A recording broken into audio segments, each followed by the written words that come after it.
नमस्कार दोस्तों, study with के अरमानिया यूट्यूब चैनल में आपका बहुत बहुत स्वागत है। तो दोस्तों, आज हम बात करेंगे पॉलिटिकल सिस्टम ऑफ इंडिया और कॉन्स्टिट्यूशन, भारत का संविधान और राज्य व्यवस्था के बारे में बात करेंगे। उससे पहले मैं मेरे टीचर सवाई सिंह जग्गूका का ये आभार प्रकट करता हूं कि उन्होंने ये सब्जेक्ट है वो मुझे सिखाया। क्योंकि देखो दोस्तों, मैं क्या है, साइंस पृष्ठभूमि से हूँ, लेकिन किसी भी सब्जेक्ट में इंटरेस्ट पैदा करने के लिए एक टीचर को उसको उसी तरीके से पढ़ाना बहुत जरूरी है। तो उन्होंने मुझे ये चीज, और मैंने वहीं से सीखी थी ये चीज। तो इस सीरीज में हम फैक्ट जो भी है और जो भी कंसेप्ट है उसके बारे में बात करेंगे। और चीजों को रटना नहीं है, रटने की जरूरत नहीं है। हम उस चीज के पीछे के जो भी कारण है उन कारणों पर चर्चा करेंगे। संविधान क्या है, क्यों है, कैसे है, इसके साथ में संवैधानिक विकास क्या है, संवैधानिक विकास के बाद में जो भारतीय संविधान के 25 भाग है, मूल रूप से 22 से 25 भाग है, उन पर एक एक भाग पर हम सीरीज वाइज चर्चा करेंगे। इससे पहले मैं आपसे एक रिक्वेस्ट करता हूं कि अब अभी तक अगर आपने इस चैनल को सब्सक्राइब नहीं किया है तो सब्सक्राइब कर लें और शेयर करें, लाइक करें। तो जल्दी से शेयर कर दो, फिर शुरू करते हैं। अब देखो दोस्तों, संविधान की अगर हम बात करते हैं तो संविधान का जो इंग्लिश टर्म है वो है कॉन्स्टिट्यूशन। और कॉन्स्टिट्यूशन जो शब्द है वो बना है, लैटिन शब्द है ये, कॉन्स्टिट्यूट से बना है और लैटिन शब्द है। इसका मतलब होता है बनावट, बनावट। और संविधान का आशय क्या है? संविधान, इसका मतलब है जनता द्वारा निर्मित नियम और कानूनों का वह संग्रह, जनता द्वारा निर्मित नियम और कानूनों का वह संग्रह या दस्तावेज जिसको एक विशिष्ट वैधानिक गरिमा प्राप्त है और उसके द्वारा उस देश की या राज्य की शासन व्यवस्था चलाई जाती है, इसको बोलते हैं संविधान। जो पॉलिटिकल साइंस है उसमें नेशन के लिए स्टेट शब्द लगभग हर जगह स्टेट शब्द प्रयुक्त किया जाता है। राज्य, जो भी राष्ट्र है या राष्ट्र की सरकार है, उसके लिए स्टेट शब्द या राज्य शब्द प्रयुक्त किया जाता है। तो इसमें कंफ्यूजन होने की जरूरत नहीं है। देश के लिए पॉलिटिकल साइंस में राज्य शब्द प्रयुक्त किया जाता है। विश्व का सबसे प्राचीन संविधान है वो ब्रिटेन का है और वो अलिखित है, परंपराओं पर आधारित है। कन्वेंशन, अभिसमय या रूढ़ियों पर, जो भी वहां पर परंपराएं बनी है उन पर वो डिपेंड है। इसके बाद में आते हैं, देखो दोस्तों, सर्वप्रथम लिखित संविधान है वो अमेरिका का है। 4 मार्च 1789 को वो लिखा गया। इसके बाद में एशिया में सबसे पहले लिखित संविधान जापान का रहा है 1860 में। और एशिया का सबसे नवीन संविधान है नेपाल का। नेपाल का संविधान 20 सितंबर 2015 को लिखा गया। भारत का संविधान लिखित रूप से और विश्व का सबसे बड़ा संविधान है।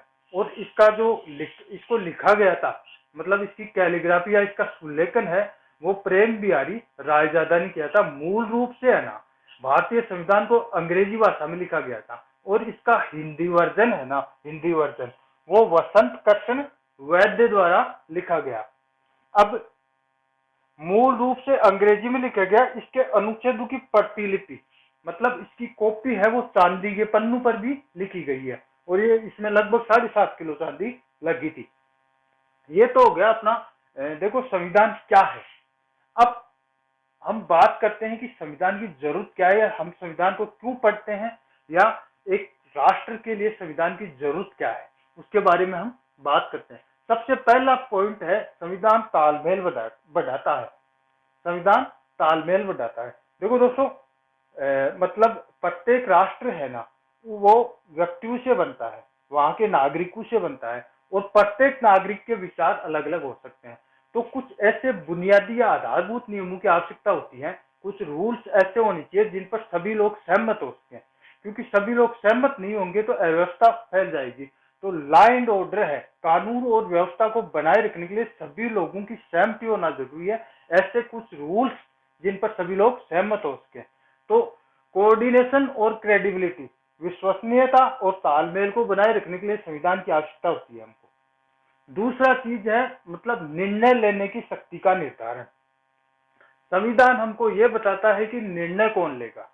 निर्णय का मतलब यह है कि जो संविधान द्वारा निर्धारित संस्थाएं हैं वो ही निर्णय लेंगी। अब जैसे विधायिका है, विधायिका तो विधेयक का निर्माण और नीतियों का निर्माण, पॉलिसी मेकिंग और विधेयक या कानून का निर्माण विधायिका करेगी। उनका पालन है, जो भी विधायिका जो कार्य देती है उन कार्यों का पालन करने वाली जो संस्था है वो है कार्यपालिका।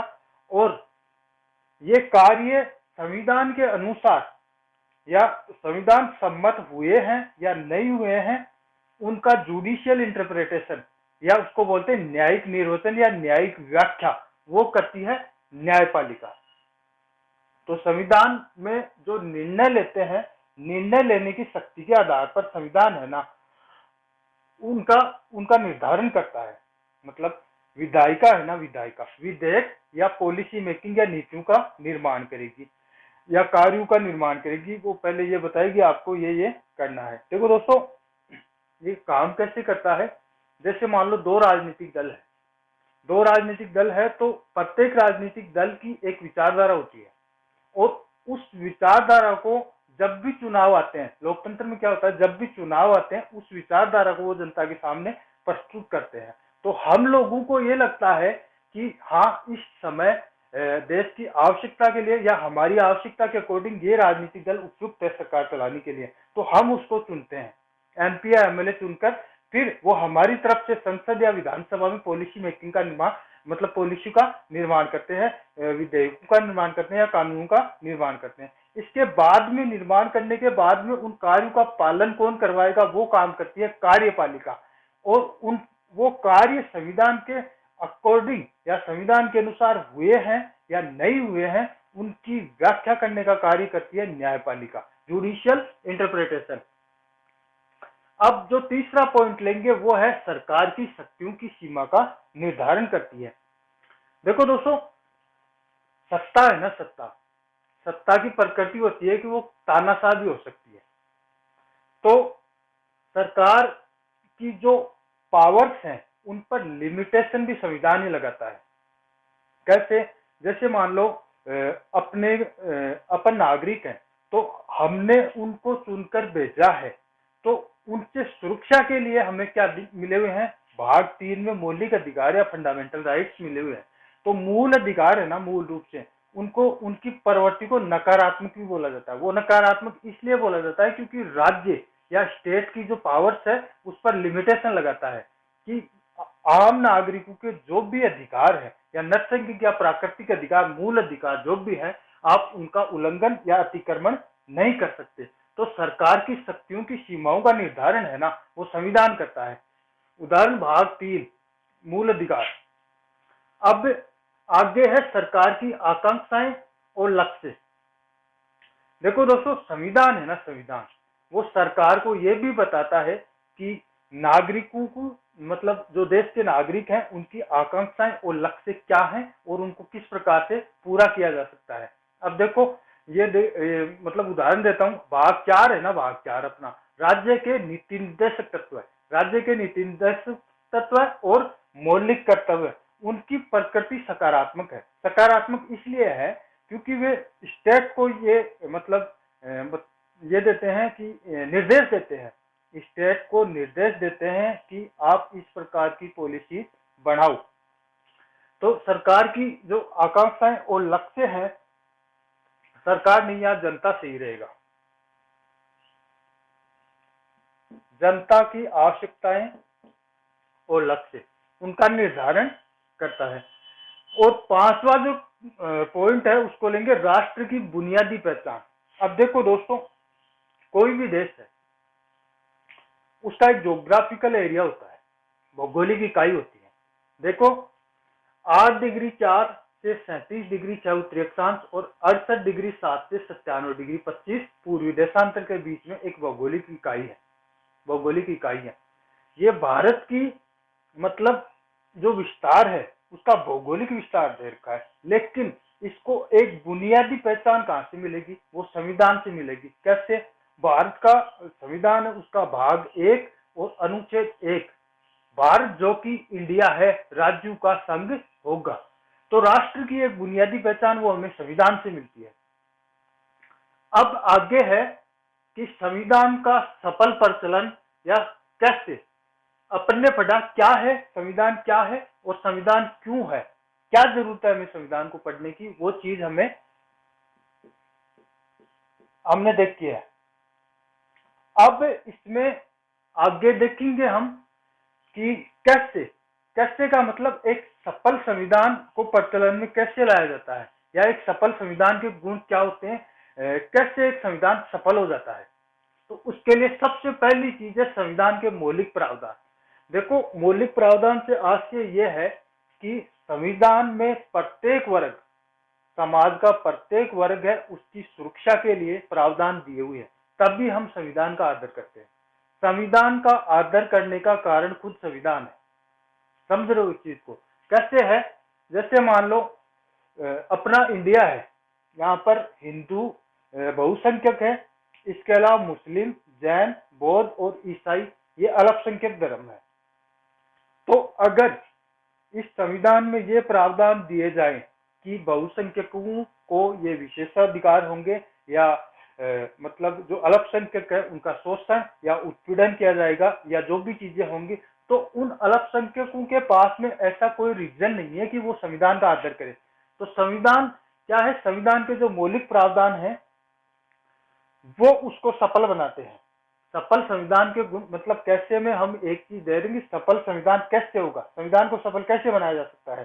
तो इसका उदाहरण मैं बताता हूं आपको। अनुच्छेद 25 से 28 धार्मिक स्वतंत्रता और 29-30 में अल्पसंख्यकों के अधिकार है। अनुच्छेद 29-30 में अल्पसंख्यकों के अधिकार दे रखे हैं। इसी प्रकार जो भाग 16 है और अनुच्छेद 15 और 16 में जो आरक्षण के अधिकार दिए गए हैं, या फिर अपने महिलाओं को जो भी सुरक्षा वगैरह, वुमेन एम्पावरमेंट के जो भी संविधान में जो प्रावधान दिए हुए हैं, तो वो खुद क्या है उस संविधान को आदर करने का कारण देते हैं।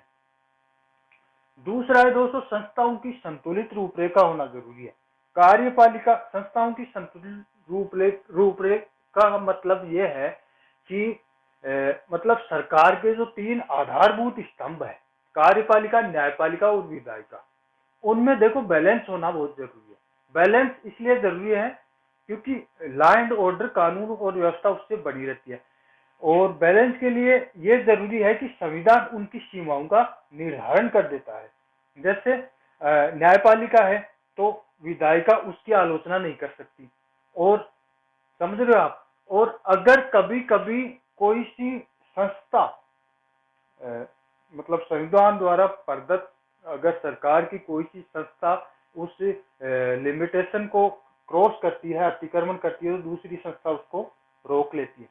लेकिन कई बार क्या होता है कि कार्यपालिका अगर ठीक से कार्य नहीं करती तो न्यायपालिका है ना, वो थोड़ा सा अतिक्रमण करती है। उसको बोलते हैं न्यायिक सक्रियता। जनहितवाद, या जो अपना PIL नहीं है क्या, जनहित याचिका, PN भगवती ने शुरू किया था, तो उसको बोलते हैं जुडिशियल एक्टिविज्म। उसकी हम आगे बात करेंगे। तो सबसे पहला गुण तो यह होगा संविधान के मौलिक प्रावधान, और दूसरा होगा संस्थाओं की संतुलित रूपरेखा होना बहुत जरूरी है। अब तीसरी चीज है कठोरता और लचीलेपन का समन्वय होना जरूरी है। कठोरता और लचीलेपन का समन्वय जरूरी इसलिए है, देखो अधिक कठोर संविधान होगा ना तो वो परिवर्तन के दबाव में नष्ट हो जाएंगे। कैसे, जैसे मान लो आज के 50 साल पहले देश की सामाजिक और आर्थिक जो भी सिचुएशन थी वो अलग थी। हमने पहले समाजवाद को अपनाया, फिर पूंजीवाद को अपनाया, ग्लोबलाइजेशन वगैरह जो भी चीजें हैं वो समय की जरूरतें थी, और उन्हीं के अकॉर्डिंग अपने विधेयक लाए गए। तो कठोरता अगर होती तो वो परिवर्तन के दबाव में नष्ट हो जाती। और लचीलापन भी जरूरी है, थोड़ा बहुत लचीलापन भी जरूरी है। ज्यादा लचीलापन इसलिए जरूरी है क्योंकि अगर लचीलापन ज्यादा होगा तो मतलब जो बुनियादी पहचान है वो हम नहीं रख पाएंगे। तो कठोरता और लचीलेपन का समन्वय का उदाहरण है मतलब भाग 20 में अनुच्छेद 368 है। संविधान में जो संशोधन है उसके 2 तरीके दिए हुए हैं, एक सामान्य और विशेष बहुमत का। उसकी हम चर्चा करेंगे। इसी के साथ में आगे ये भी देखेंगे कि कौन कौन सी चीजें हम इसमें पढ़ने वाले हैं।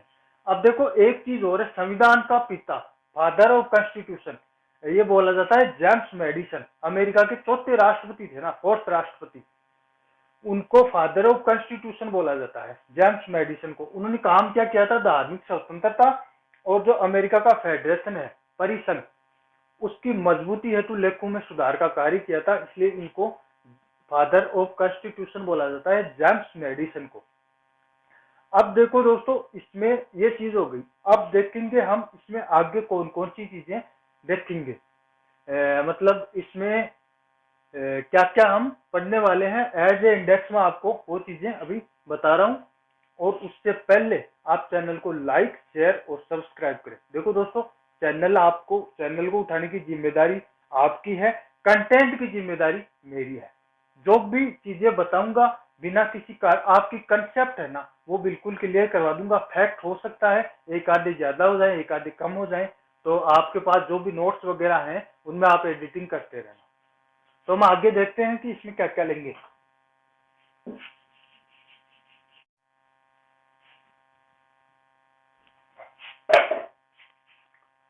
तो दोस्तों, अब हम देखेंगे कि ये जो हमने सीरीज चालू की है उसमें संविधान में हम कौन कौन सी चीजों को हम देखेंगे। आप इस चीज को एज ए इंडेक्स देख सकते हो कि हम क्या क्या इसमें प्रिपेयर करेंगे। उससे पहले मैं फिर कह रहा हूँ, चैनल को लाइक, शेयर और सब्सक्राइब करें।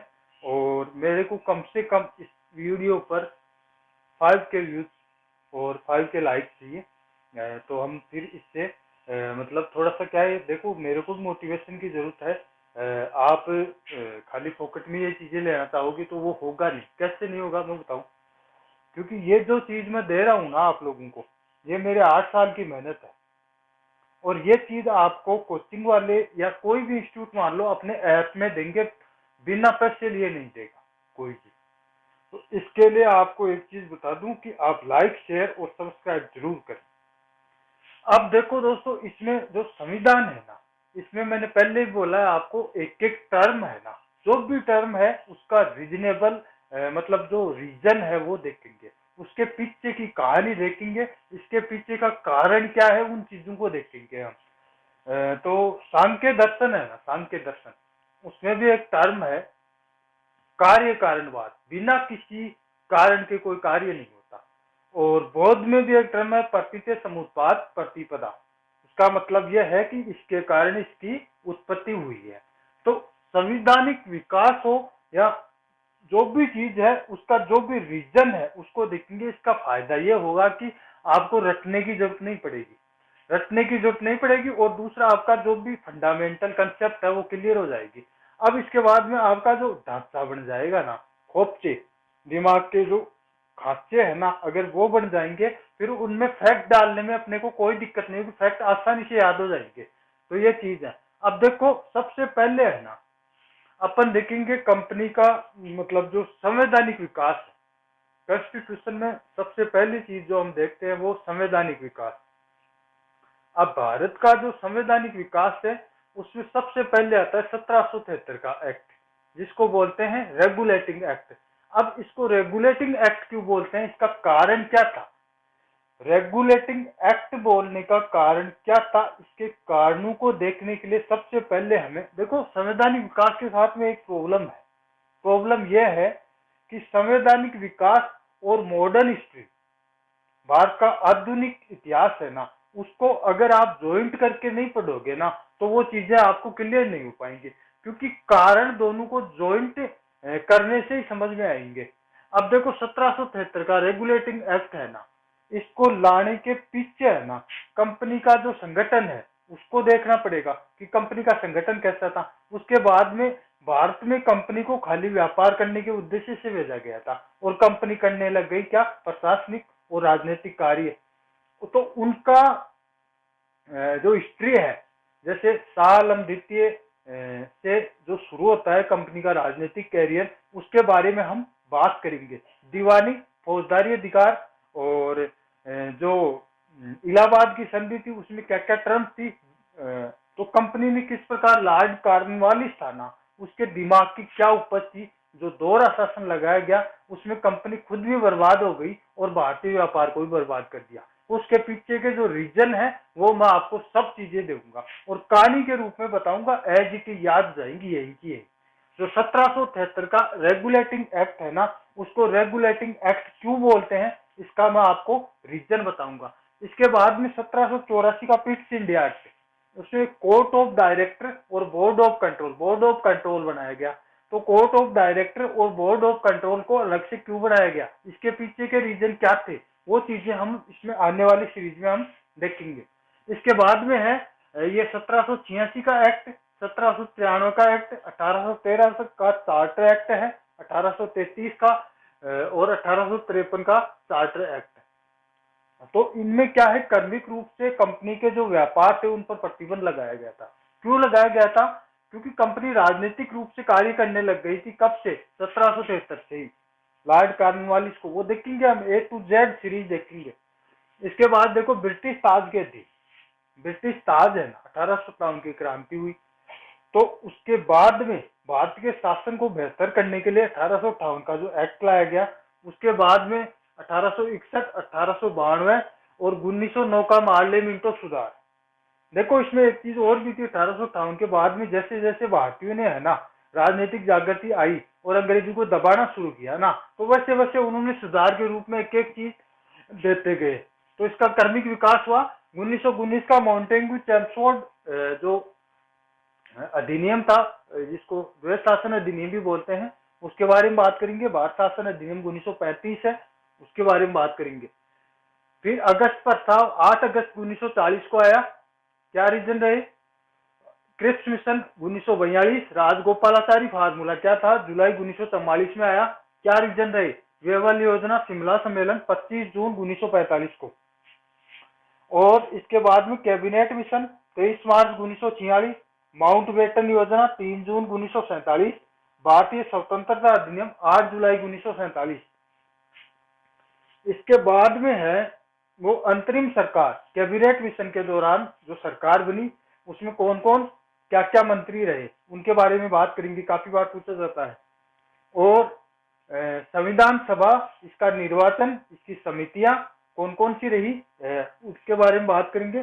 फिर देखेंगे राज्यों का पुनर्गठन। राज्यों के पुनर्गठन में हम देखेंगे सरदार वल्लभ भाई पटेल रियासती सचिव थे, के मेनन, मेनन, उनका क्या योगदान रहा।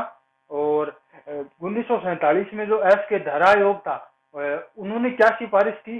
फिर 1953 में फजल अली की अध्यक्षता में जो राज्य पुनर्गठन आयोग का गठन किया गया, उनकी क्या सिफारिशें रही। और कै ख गै श्रेणी के जो राज्य थे भारत में, उनके बारे में हम बात करेंगे। फिर देखेंगे आगे भारतीय संविधान के स्रोत। स्रोत का मतलब कि विश्व के संविधान थे तो उनसे भारत ने क्या क्या मतलब चीजें उठाई थी। जैसे कनाडा है, यूएसए है, ब्रिटेन है, 1935 का भारत शासन अधिनियम है, ऑस्ट्रेलिया है और आयरलैंड है, उनसे कौन कौन से स्रोत हमने लिए थे। अब देखो दोस्तों, एक चीज है, मैं आपको एक चीज बता दूं। जैसे मान लो अपन, आपको एक उदाहरण देता हूँ, जैसे स्रोत पढ़ेंगे ना, स्रोत हम एक बार तो एक साथ ले लेंगे। इसके बाद में अपन ने जो भाग है ना, 22 भाग, उनमें साथ साथ वो चीजें और डालते रहेंगे। तो क्या है, आपका हाथों हाथ ही रिविजन होता रहेगा, तो वो चीजें आपको एज इट इज याद हो जाएंगी। अब इसके बाद में हम चलते हैं संविधान के प्रमुख लक्षण। एक तो होता है प्रमुख लक्षण, एक होते हैं आधारभूत लक्षण। आधारभूत लक्षण और प्रमुख लक्षणों में क्या अंतर है वो हम बताएंगे, यहाँ चर्चा करेंगे। अब देखो, भारत का बाद में देखेंगे संघीय ढांचा, मतलब यूनियन। तो इसमें जो संघ है ना, संघ, उसमें 3 टर्म यूज होती है। 3 टर्म, एक होता है संघ, एक परिसंघ और एक होता है अधिसंघ। संघ का मतलब इंग्लिश में है यूनियन, और परिसंघ का मतलब होता है फेडरेशन, और अधिसंघ का मतलब होता है कन्फेडरेशन। तो यूनियन और फेडरेशन, ये पूछा हुआ भी है, सेकंड ग्रेड में एक बार पूछ लिया था इनकी इंग्लिश टर्म का मतलब। तो यूनियन और फेडरेशन में जो बेसिक अंतर है वो क्या है, उसके बारे में बात करेंगे। इसके बाद में देखो, संविधान की जो शुरुआत है उद्देशिका, उद्देशिका या प्रस्तावना, भारत की संविधान की आत्मा बोलते हैं जिसको। अब देखो यहाँ आओ एक बार, उद्देशिका या प्रस्तावना को भारतीय संविधान की आत्मा क्यों बोलते हैं? वो इसलिए बोलते हैं क्योंकि अंतिम रूप से संविधान का जो लक्ष्य है वो इसमें बताया गया है। क्या? हम भारत के लोग भारत को एक संपूर्ण प्रभुत्व संपन्न समाजवादी पंथनिरपेक्ष लोकतंत्रात्मक गणराज्य बनाने के लिए तथा इसके समस्त नागरिकों को सामाजिक, आर्थिक, राजनीतिक न्याय, विचार, व्यक्ति विश्वास, धर्म और उपासना, प्रतिष्ठा और अवसर की समता प्रदान करने के लिए, ये जो वैल्यूज हैं, अंतिम रूप से संविधान का जो लक्ष्य है वो उद्देशिका में दिया हुआ है। समझ रहे हो? इसलिए संविधान की आत्मा बोला गया है, जवाहरलाल नेहरू ने बोला था। अब देखो आगे है ना, उद्देशिका मतलब संपूर्ण संविधान का जो लक्ष्य है उसको रिप्रेजेंट कर रही है। उसमें फिर चैप्टर बनाए हुए हैं, भाग, 22 भाग, और उन भागों का है ना, जो भी भाग हैं, डिवीजन है, उनको फिर आगे वर्णन किया गया है अनुच्छेदों में, और अनुच्छेदों को भी फिर आगे और डिस्क्राइब किया गया है, वो है अनुसूचियां। ये देख लो थोड़ा सा, उद्देशिका अंतिम लक्ष्य है, इसके बाद में है भाग। भाग एज ए चैप्टर मान सकते हो आप इनको। भागों का जो वर्णन है उनको किया गया है अनुच्छेदों में, और अनुच्छेदों को और आगे डिस्क्राइब किया गया है, वो है अनुसूचियां। ये हो गया क्लियर। अब ये हो गया उद्देशिका या प्रस्तावना। अब इसके बाद में भारत का संविधान स्टार्ट होता है, भाग 1। भाग 1 अनुच्छेद 1 से 4 तक भारत और इसका जो राज्य क्षेत्र है उसके बारे में हम बात करेंगे। राज्य क्षेत्र का मतलब सीमा वगैरह भी ले लेंगे हम, इसमें ज्योग्राफी का भी थोड़ा सा पार्ट, देखो कुछ नहीं छोड़ेंगे, समझ रहे हो मेरी बात, कुछ भी नहीं छोड़ेंगे। जहां जो मिलेगा ना पूरा का पूरा कंटेंट देंगे A to Z, जो ऐप पर देते हो ना आप लोग। बस एक चीज याद रखना, चैनल कमजोर नहीं पड़ना चाहिए, चैनल को उठाने की जिम्मेदारी आपकी है। भाग 1 संघ राज्य क्षेत्र, इसमें हम स्थलीय सीमा भी लेंगे और जो भारत की समुद्री सीमा है, मतलब टेरिस्ट्रियल जो लाइन है, कंटिन्यूस जो जोन है, एक्सक्लूसिव इकोनॉमिक जोन, मतलब एकांतिक आर्थिक क्षेत्र, उसमें भारत क्या क्या कर सकता है उसके बारे में भी हम यहीं पर डालेंगे, ज्योग्राफी वाला भी थोड़ा पार्ट। अब भाग 2 है नागरिकता, अनुच्छेद 5 से 11 तक। अनुच्छेद 5 से 11 तो इसमें हम देखेंगे नागरिकता अधिनियम 1955 और NRI, PIO, OCI कार्ड धारक जो भी हैं, और सिटीजनशिप जो एक्ट है उसके बारे में हम बात करेंगे। भाग 3 मूल अधिकार, फंडामेंटल राइट। मूल अधिकार नेचुरल या प्राकृतिक अधिकार भी बोलते हैं। तो मूल अधिकारों की प्रकृति क्या है? नकारात्मक है। नकारात्मक क्यों है? क्योंकि राज्य की शक्ति पर प्रतिबंध लगाते हैं। तो यह है अनुच्छेद 12 से 35 तक। तो इसमें है राज्य की परिभाषा क्या है और अपने जो भी फंडामेंटल राइट्स हैं उनके बारे में हम टोटल देखेंगे। इसके साथ में जो पृथक्करण का सिद्धांत है, आच्छादन का सिद्धांत या ग्रहण का सिद्धांत है, उनके बारे में बात करेंगे। और जो भी वाद है, वाद का मतलब जुडिशियल इंटरप्रिटेशन, मतलब न्यायिक निर्वचन में जो भी चीजें हुई है अपने साथ में, कौन कौन से, जैसे गोलकनाथ मामला है, केशवानंद भारती वाद है, और ये जो मिनर्वा मिल्स है, IR कोयलो है, इंदिरा साहनी का मामला है, सज्जन सिंह का मामला है, जो भी वाद हुए हैं, क्योंकि काफी एग्जाम में ये पूछे जाते हैं, तो उन वाद की सबकी बात करेंगे। इसके साथ में हम जो मूल अधिकार है उनमें मानवाधिकार आयोग भी देखेंगे। विश्व में मानवाधिकार परिषद UNHRC, और भारत में मानवाधिकार आयोग, राजस्थान में मानवाधिकार आयोग, इसके साथ में महिला जो आयोग है राष्ट्रीय स्तर पर और राज्य स्तर पर, इसी के साथ में हम महिलाओं के जो अधिकार हैं संविधान में जो दिए गए हैं, वुमेन एम्पावरमेंट, महिला सशक्तिकरण के लिए देखेंगे। और बच्चों के लिए क्या क्या अधिकार दिए हुए हैं उनके बारे में बात करेंगे। बाल अधिकार संरक्षण आयोग राष्ट्रीय स्तर पर और राज्य स्तर पर जो भी है उनके बारे में मूल अधिकारों में ही बात करेंगे, कुछ नहीं छोड़ेंगे। भाग 4 में है ना, भाग 4 नीति निर्देशक तत्व है। नीति निर्देशक तत्व की प्रकृति क्या है? सकारात्मक है। सकारात्मक का मतलब यह है कि राज्य है ना, राज्य स्टेट या सरकार को ये निर्देश देते हैं कि आप है ना, आप इस प्रकार की पॉलिसी बनाओ। तो ये कल्याणकारी है। नीति निर्देशक तत्व और मौलिक कर्तव्य, ये राज्य सरकार को मतलब निर्देश देते हैं और ये है आम नागरिक को देते हैं। तो इनका हम ऑर्डर देखेंगे। मौलिक कर्तव्यों का ऑर्डर एक बार आरएस में पूछा हुआ है। और नीति निर्देशक तत्वों में हम क्लासिफिकेशन देखेंगे, समाजवादी, गांधीवादी और उदारवादी कौन कौन से हैं। आरएस में पूछा हुआ है ये क्वेश्चन। तो इसी के साथ में इनकी आलोचना वगैरह जो भी चीजें हैं वो हम एक साथ ही यही निपटा देंगे। और ये मौलिक कर्तव्य में हम इनका ऑर्डर देखेंगे। सरदार श्रवण सिंह समिति की सिफारिश पर 42वां संविधान संशोधन 1973 और भाग 5 में है ना आगे वो संघ सरकार है, केंद्र सरकार।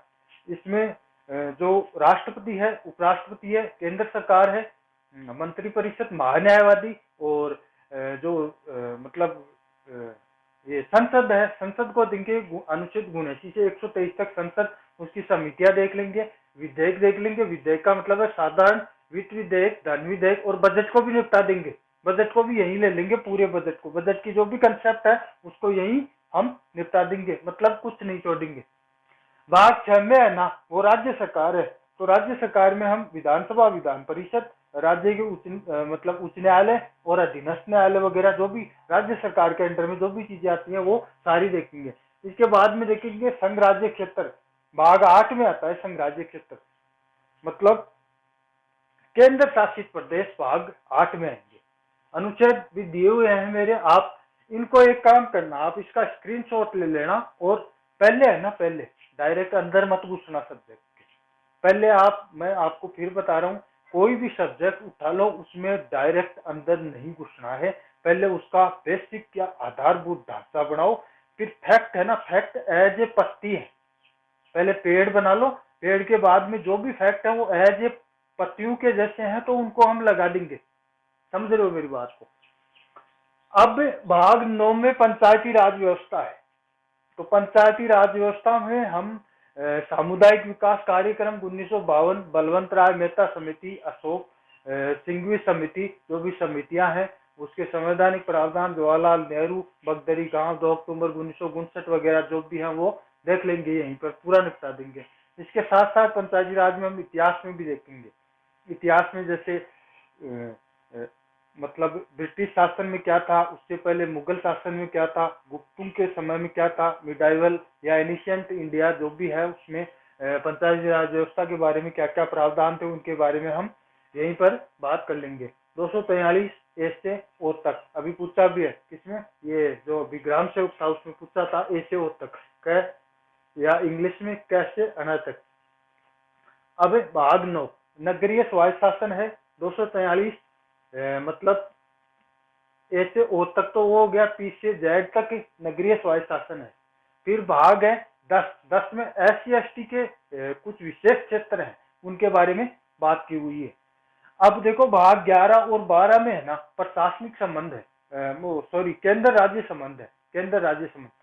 तो भाग 11 है ना, 11 में प्रशासनिक और विधायी संबंध है और भाग 12 है ना उसमें वित्तीय संबंध है, केंद्र राज्य वित्तीय संबंध जो भी हैं। तो इनमें जो अपने जल केंद्र और राज्यों के बीच में जो भी विवाद है या राज्य और राज्य के बीच में जो भी विवाद है उनके बारे में बात करेंगे। जल न्यायाधिकरण है और जैसे वित्त आयोग है उसके बारे में भी बात कर लेंगे। जो भी फैक्ट है वो यहीं पर निकलते जाएंगे। अब देखो भाग 13 है ना, भाग 13 उसमें व्यापार और वाणिज्य वाला मैटर है। भाग 14 है ना, भाग 14, भाग 14 में है संघ और राज्यों के अधीन सेवाएं। तो इसमें हम अखिल भारतीय सेवाएं, IAS, IPS और IFS के बारे में जो भी है उसके बारे में बात कर लेंगे। उसका इतिहास भी देख लेंगे, सरदार वल्लभ भाई पटेल और अंग्रेजों के टाइम पर जो भी चीजें थी। और इसी में देखेंगे हम RPSC, राजस्थान लोक सेवा आयोग और संघ लोक सेवा आयोग UPSC के बारे में बात करेंगे। अब है भाग 14 कै, प्रशासनिक न्यायाधिकरण। भाग 15 है ना उसमें है निर्वाचन, अनुच्छेद 324 से 329 तक। तो उसमें निर्वाचन आयोग के बारे में बात करेंगे। और निर्वाचन आयोग में राजस्थान राज्य निर्वाचन आयोग और जो भारत का निर्वाचन आयोग है ना उसमें भारतीय निर्वाचन आयोग का जो प्रशासनिक सेटअप है उसके बारे में बात करेंगे कि राज्य के मतलब केंद्र में तो ये हो गया election commission of India, ECI, election commission of India, और राज्य में प्रादेशिक निर्वाचन अधिकारी हो गया। फिर उसके नीचे जो भी प्रशासनिक सेटअप है उसके बारे में पूरी बात करेंगे। राजस्थान राज्य निर्वाचन आयोग है उसके बारे में बात कर लेंगे यहीं पर।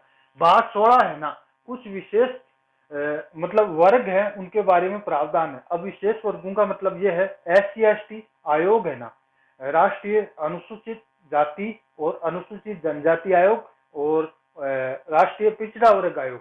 तो यहीं पर है ना, यहीं पर हम आरक्षण को निपटा देंगे पूरे को। आरक्षण का इतिहास क्या रहा है, मराठाओं से लेकर अंग्रेजों से लेकर तक निर्वाचन पद्धति, पूना पैक्ट है जो भी गांधी और अंबेडकर के बीच में जो समझौता हुआ, इसके बाद में जो आरक्षण का मैटर 15 और 16 है उसमें निपटा देंगे। मंडल आयोग है OBC का जो भी है, नरसिंहा राव के टाइम पर जो आरक्षण दिया गया उसके बारे में सब भी हम भाग 16 में निपटा देंगे। उसके बाद में देखो भाग 17 है राजभाषा।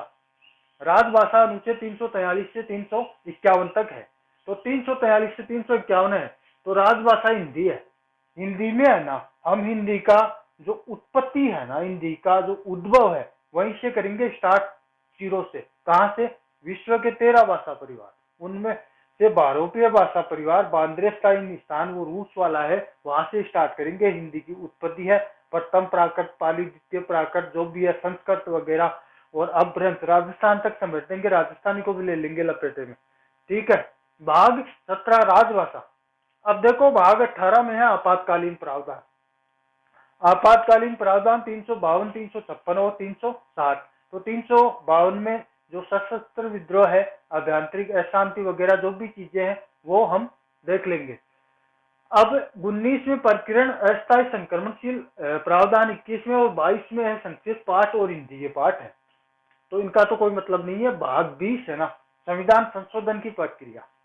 तो संविधान संशोधन की प्रक्रिया दक्षिण अफ्रीका वगैरह के जो स्रोत वगैरह जो भी है, और अनुच्छेद 368 है उसमें 2 प्रक्रियाएं दी हुई है, सामान्य और विशेष बहुमत। तो उनके बारे में हम पूरे संविधान को निपटा देंगे। अब देखो दोस्तों, ये आपके सामने ये पूरा इंडेक्स है, उसके अंदर एक बार आप है ना इस इंडेक्स को रख लेना। अब जो भी मतलब RPSC हो या जो भी राजस्थान की एग्जाम्स हैं उनमें इस इंडेक्स में से लगभग क्वेश्चन आपके, जैसे मान लो टीचर वाली एग्जाम है या फिर अपना वीडियो मेंस का है या सेकंड ग्रेड फर्स्ट ग्रेड तक ये कवर कर लेगा। मतलब ये जो इंडेक्स है उसमें से काफी क्वेश्चन पड़ जाएंगे। अब इसमें हम डीपली आगे के जो भी चैप्टर हैं उनके बारे में बात करेंगे। 1773 का रेगुलेटिंग एक्ट और उसके पीछे की कहानी के बारे में बात करेंगे। और दोस्तों वीडियो कैसा लगा कमेंट करके जरूर बताएं। इसके साथ ही लाइक, शेयर और सब्सक्राइब करें। प्रत्येक व्यक्ति को मैं काम दे रहा हूं, कम से कम 10 लोगों से सब्सक्रिप्शन करवाएं इस चैनल का, और मैं ये जो मेरी मेहनत है उसको आपको फ्री में दे रहा हूं, और इसके बदले में मैं आपसे लाइक, शेयर और सब्सक्राइब मांग रहा हूं। ठीक है, और थैंक यू, बहुत बहुत धन्यवाद। जय हिंद, जय भारत।